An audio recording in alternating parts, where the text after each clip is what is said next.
Hi guys, welcome to Onyx Financial University. I'm Rita. And I'm Mirthel. And this is the premiere episode of Onyx Financial University on our YouTube channel and for the Onyx Financial University series on the Onyx Life podcast. So you can either watch this online on YouTube or on the Onyx Life University channel, or you can listen to this on the Onyx Life podcast on Spotify, Apple Podcasts, wherever. Actually, you can just it's everywhere. Anywhere you can listen to podcasts, that's where we are. Right. So what we're going to be doing with Onyx Financial University is we are going to be telling you and showing you all the ways that you can make money online, make money from home, just really being an online entrepreneur. One of the things that we've learned over the last, I would say, few years is we've learned so many different ways on how to make money, and we feel that at this point in time, one of the best things that we can do is now share it with others. There's so much information online on how to do these things that it can be very overwhelming. And this is a great place to go and just see what have we done, but also talk about some of the things that we may not necessarily be doing, but we've explored and the pros and cons. But we're also going to be talking about all the other things that matter to you financially, like budgeting, how to get a better credit score, how to budget for not just budgeting to save money, but budgeting for travel, just different things. How to get out of debt. That's a real big one. All right.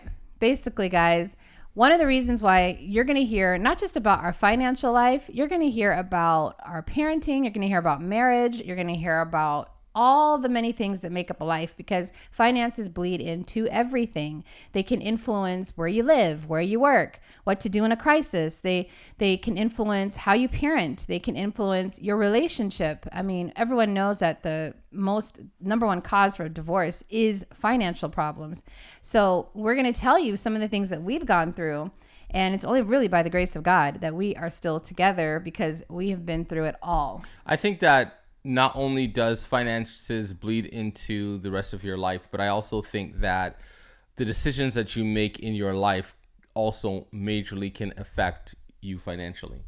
Yeah, well, it's like cyclical. It's cyclical. It's like, what comes first, the decision or the finances? Right. I know that there are some decisions that we made in our life, even prior to really becoming financially independent. And those decisions, I believe, led into us being able to be financially independent and helped it to even transition even more smoothly. Right. A lot of people on YouTube have a lot of different stories about finances. And we were like, you know what? I know that we get a lot of questions. How did you guys do it? Where did you come from? We've shared a lot of it already on our Onyx Life podcast. But now that we are going to be filming this, we really want to kind of tell a new audience where we came from and just basically what we're doing and how we did it.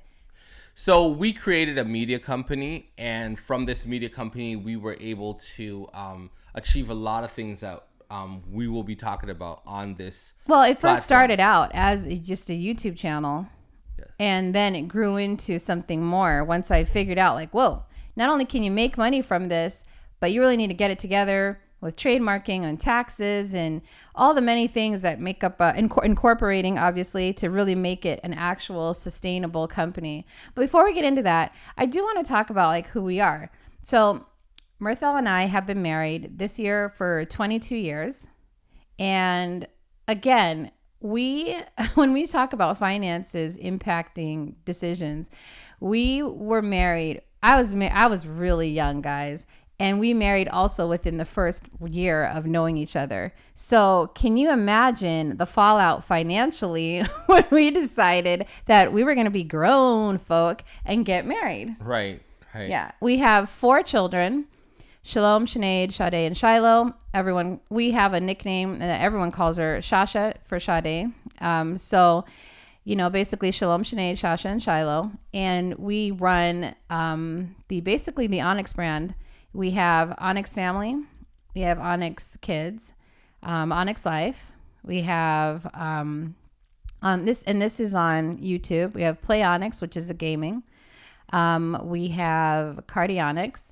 And we have all of our other individual social media. Yeah, we have a social media. My own we have Twitter books. We have book series. Yeah. We have our videos are on our own app called Onyx Flix. We also have our videos on Amazon Prime and some other places. We have some great partnerships. Yep. We're working with a company called Pocket Watch right now. Mm-hmm. And guys, we have a great project that's going to be coming out soon. We are so excited for it. You guys are going to love it. And it's been announced already in Variety. It's basically going to be, it's a cartoon. It's called Onyx Monster Mysteries. But what we've been doing with it, with Pocket Watch, you're going to love it. We're so excited. It's really taken a while, but the effort is going to be worth the wait. What else do we have? We have a blog. We have actually a few different blogs. We have Money on the Daily. We have Onyx Family. We have PLAYONYX. PLAYONYX is our female brand. We know with me and the girls. And PLAYONYX or PLAYONYX Tech is really a gaming and tech thing with Shiloh and Mirthel. So we have several different branches, and we'll get into, as we go along with the series, we'll talk about why and when we started to branch off and do other things to create the holistic brand. What I really like about our position that we're in right now is not only do we have financial freedom, we're entrepreneurs, and we're able, what that means is that we are able to create money streams, financial streams for ourselves. And of course, partnering with other people to be able to do that as well, partnering with other entities. And it affords us to be able to wake up in the morning and just spend time with our family. So it's a family business. So we have taught our children to become entrepreneurs. So our two adult children, who are, one is 20 and one is 19, they're about to be 20 and 21.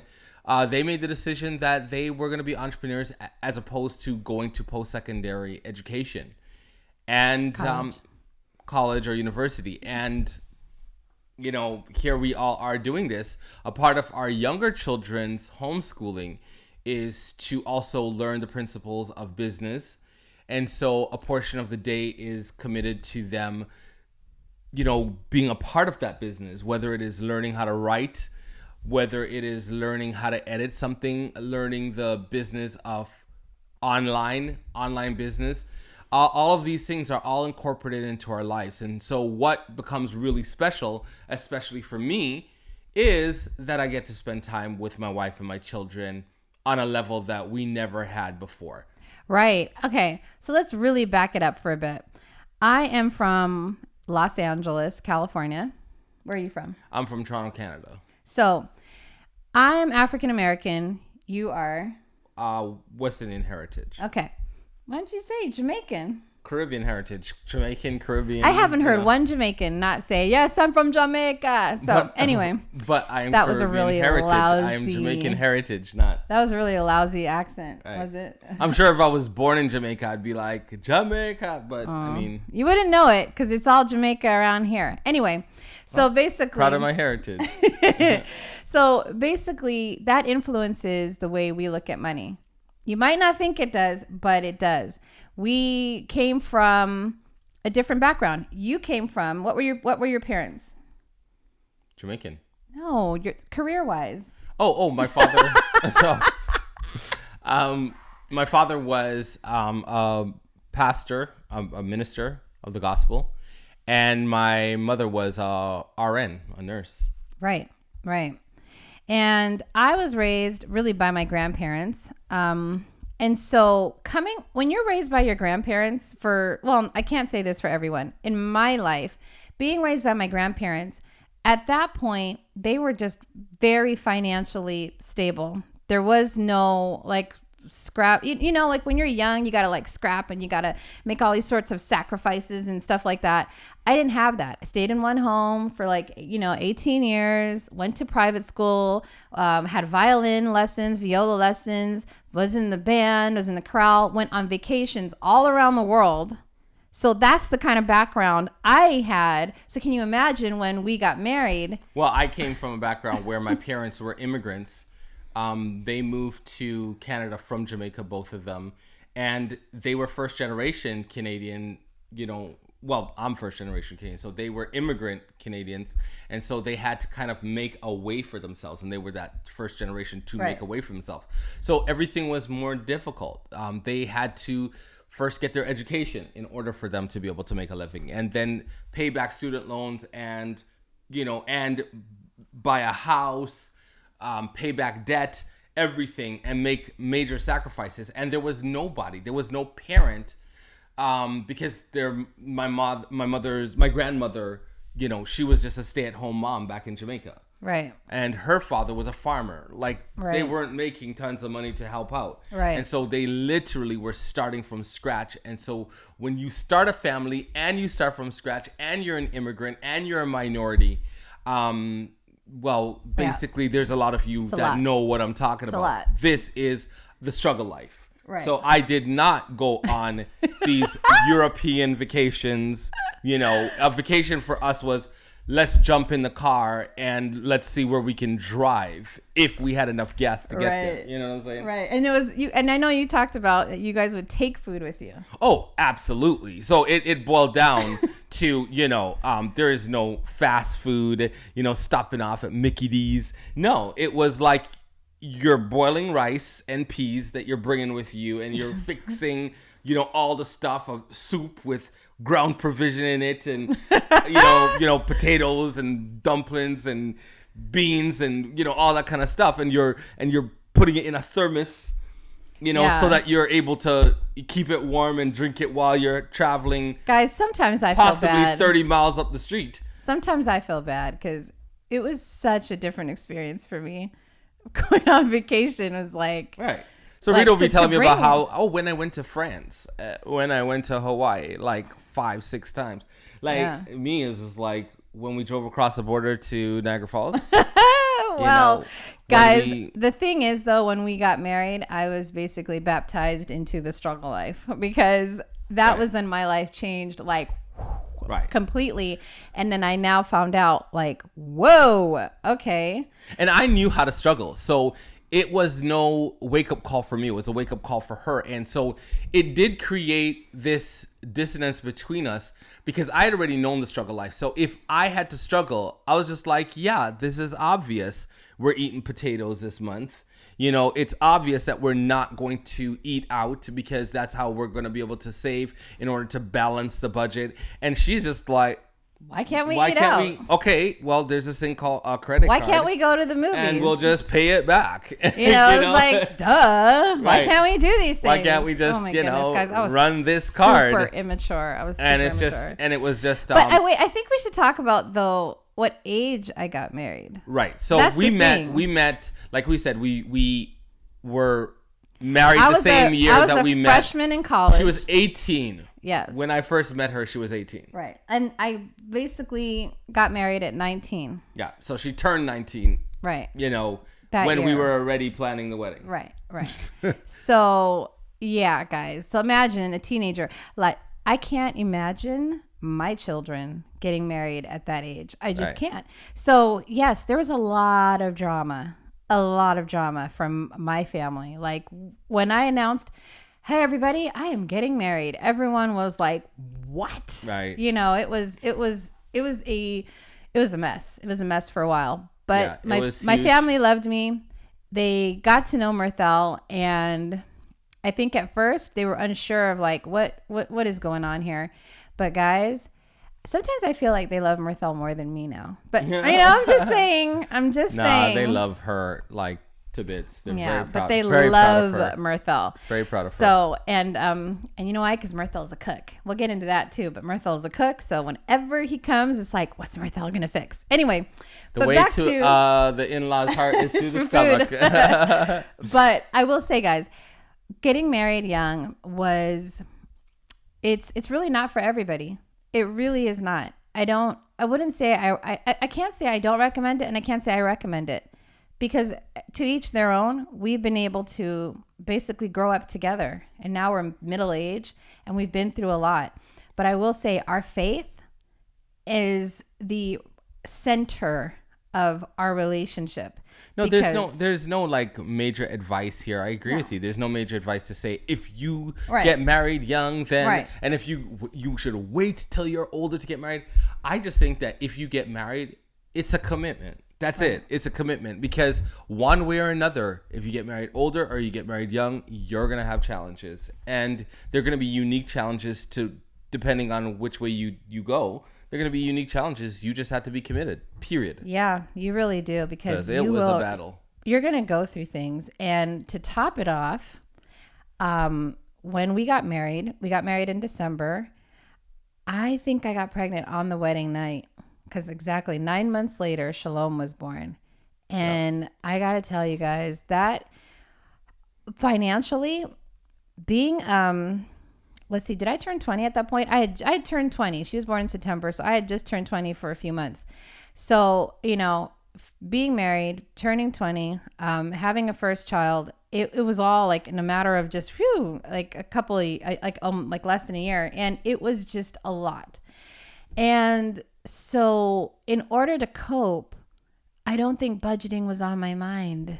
When you're going through stress, you don't want to now budget for what? Well, here's the thing. My parents never taught me how to budget. They've never taught me how to budget. They never sat down and said, okay, here is, how sometimes we'll sit our kids down and we'll teach them things, like literally teach them, because we homeschool. Right. But my parents never taught me how to budget. I would overhear conversations. I would watch them. I would, you know what I'm saying? It was sort of like modeled to me. So I heard too many conversations and oversaw too many decisions being made. I shouldn't say too many. I oversaw a lot of decisions being made that just naturally inclined me to understand struggle. So I kind of understood. I watched my dad cooking, and I understood when I would say, I would notice that we don't have pizza night like every single other week or whatever the case may be. I went to restaurants like all the time growing up. Right. Ordered pizza, went to Thai, got Thai food, whatever. We always cooked. 95% of the times there was rice.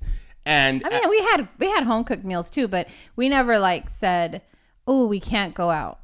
Right. Again, being raised by financially stable grandparents was different. My grandfather used to play Major League Baseball. My grandmother had a job for many years with the government, and it was just a very stable life. Now, I think I should qualify this. My dad and my mom had me as teenagers. So that's why I was raised by my grandparents. And she was raised by the grandparents on my her dad's father's side. Yeah. And, I can see why, there's a lot of stuff that I don't know if we'll be able to go through all of it, but there's a lot of stuff that, what their appetite with, some of the details will come afterwards and all the stories that we have to tell.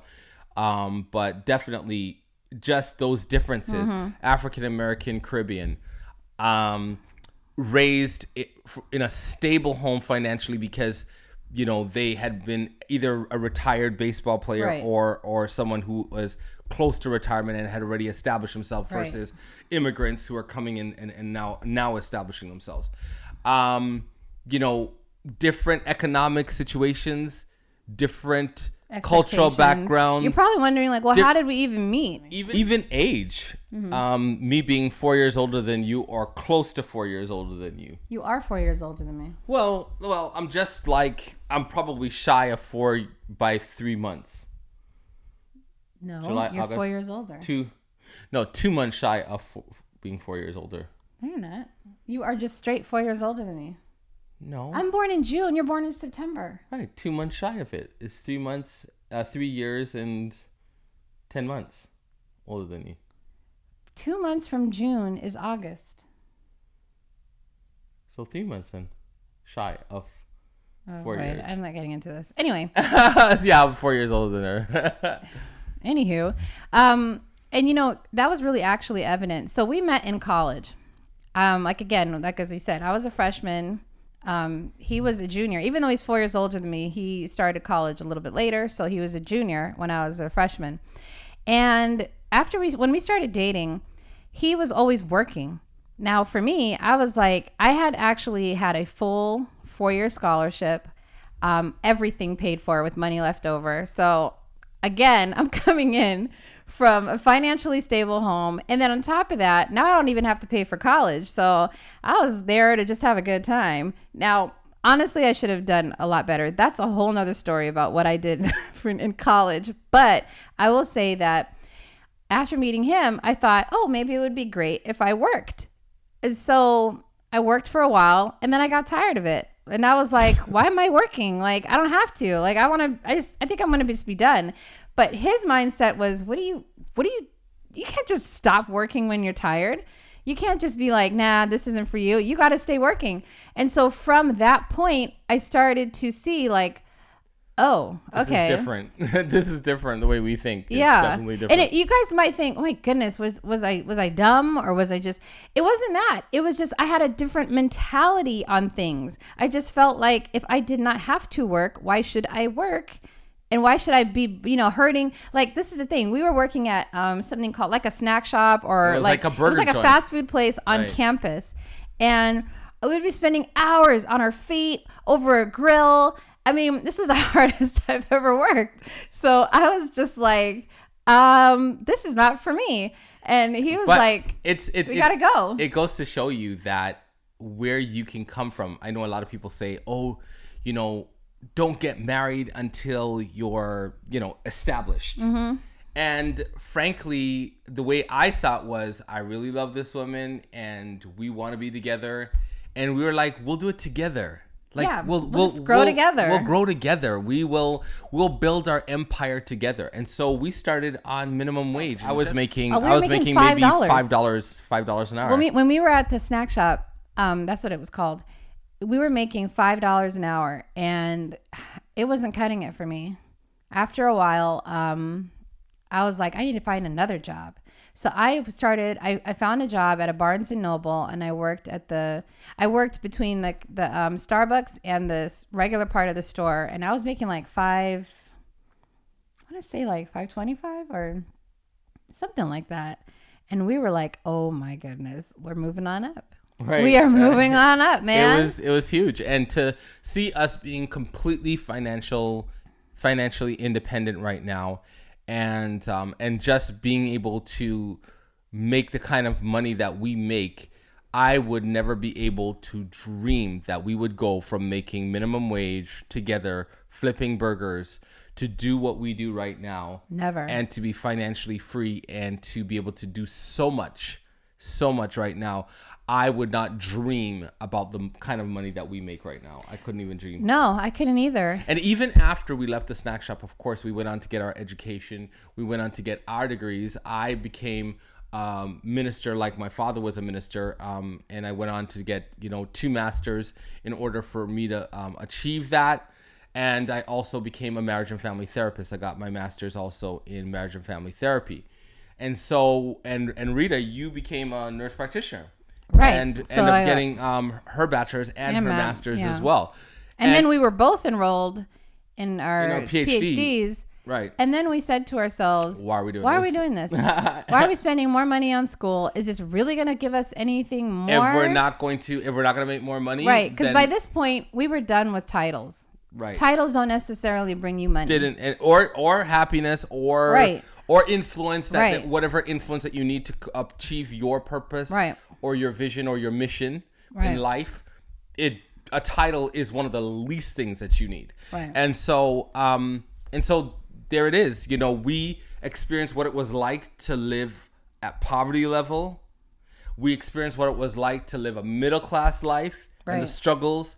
And now where we are today, being financially free, it is absolutely incredible. And even when I had got my education and realized after that, for several years, worked 17 years as a marriage and family therapist and as a minister, that we could not achieve the American dream. It's incredible to be living that. For the last 4 years now, for us to be living our dream, it truly is incredible. It really has been a journey, and that's what we want to share on this channel. And in this series, basically our story, because you might be sitting at home and you might be thinking, well, that can't be me. when you hear from what we've come from, when you hear what we've lost, Oh my goodness. when you hear what we've gained, you're going to be like, okay, it's possible. Because like Marthel said, we've been through it all. And so this video right now is basically an introduction. Who we are. Yeah, who we and are, what where our we mission came is. from, what our our mission is to allow other families to be able to experience what we've experienced. We really want to help out other families experience this. I don't think that anybody living should not have the opportunity to be able to be financially free, because what it does is it allows us to love each other better and stronger, easier. It creates that environment where we're able to get to know one another and to love each other more. And then another thing that it does is it allows you to be able to live out your purpose. And one of the ways that sometimes our purpose is sort of like suppressed is when we just don't have the financial freedom to be able to quit that job and to move on. And I can't imagine what a better place this world would be if more people had the opportunity to love on their family and to be able to share the God-given talents that each of us have inside of us. And that's our goal. Our goal is to free people. Right. And so I no longer work as a nurse, or nurse practitioner. You no longer work as a minister. We do what we do full time. Full time. And, you know, it's not even a safety net for us. There's no going back. We have learned the tools so that we can continue to be in what we're in right now and through the ups and downs. Because when you hear the stories of even when I was a nurse practitioner or even a nurse, you'll see that there's ups and downs in everything. In everything. So, you know, there is no, but you have to have this. You have to be an employee in order to have security. No, you're not going to have security in either one. So it's really your choice on what you want to take and spend your time on. So right now, this is our passion. Like Rita said, I no longer work in organizational ministry, but I'll always be ministering to families. That's my thing. And so I spend my time ministering to family. And this is one of the purposes I believe that I have in this world, is to make sure that you are able to live out your purpose and to be your best. We really truly believe in you. And if you see this podcast and you're watching it, we hope that we are getting you excited for the new journey that we're about to take you on, where you're going to be able to experience financial freedom as we have, and to be able to really live what I like to call that Onyx life. Yes, and I no longer work as a nurse practitioner, but I do get calls from family and friends about medical stuff. So that's basically how I continue my thing. But seriously, for me, I have found a new passion into being an entrepreneur, businesswoman. I love it. I wake up excited and I can't believe it's my life every day. And my way to minister unto you guys is basically to share with you all the research and the things that I look at on a daily basis, and just hopefully be one of the things that can help change your life. I won't even take credit. Like, it won't be me, guys. It'll all be you. But if I can help, and if I can help move you to take the step forward and not be afraid to step out of the box, I mean, I would be so grateful. So we're creating some tools for you so that you will be able to learn. And one of the tools that we already have out is our YouTube binder and our YouTube class. Okay. Well, we're going to be releasing our class on March 9th, 2020. And that class is the first of several classes that are coming out about how to make money online. The first class that we are doing is for YouTube. It's called YouTube U. Right. And of course, because we have achieved so much success on YouTube, we figured that this is the area of our expertise that we'd really like. And on top of it, that's the one that we get the most questions on. Right. We have other things we do, but by far more people want to learn absolutely how to become successul on YouTube. And coming soon will be things on how to be successful on Amazon selling books and self-publishing, blogging, how to create a successful brand should be coming up next. Yes, how to build a brand, because it can't just be scratch. about uploading random videos. Right. You need a brand. There's so many ways to make money online. Affiliate marketing. Like, I'm going to be doing a class on really all of it so that you can just have this one place to say, okay, maybe this doesn't suit me. Maybe I'll do this. Because you guys don't know this. prior to us starting YouTube, I was dabbling in a lot of different things about how to work online and work from home as I was still a nurse practitioner, because I was like, oh, maybe I can make some side money to start paying off debt. And here's the thing. This is how we started. We achieved some success in some of these areas. We just did not fully pursue it because the one on YouTube was the one that really took off. It took off fast. So and you have it's to, sort of like you kind of ride that thing because it's working. But also, too, we did not know all the other things we all have now worked on together. But when YouTube started, it was something that had the whole family involved, and it was just the most fun. It was just the funnest thing we were doing. It was fun. So for a time, we've just been really focused on that, and then now we've gone into other areas that we are having a lot of fun and success in as well. Right. So we want you to look forward to that. So make sure that you go and get it March 9. If you're hearing this, the class will be open for a time. We're expecting it to be full quickly. So if you are one of the first, make sure that you jump in and get on that class. It's a limited time offer. Right. So basically, this was just an introduction. I think we'll start the stories next video. Pay attention.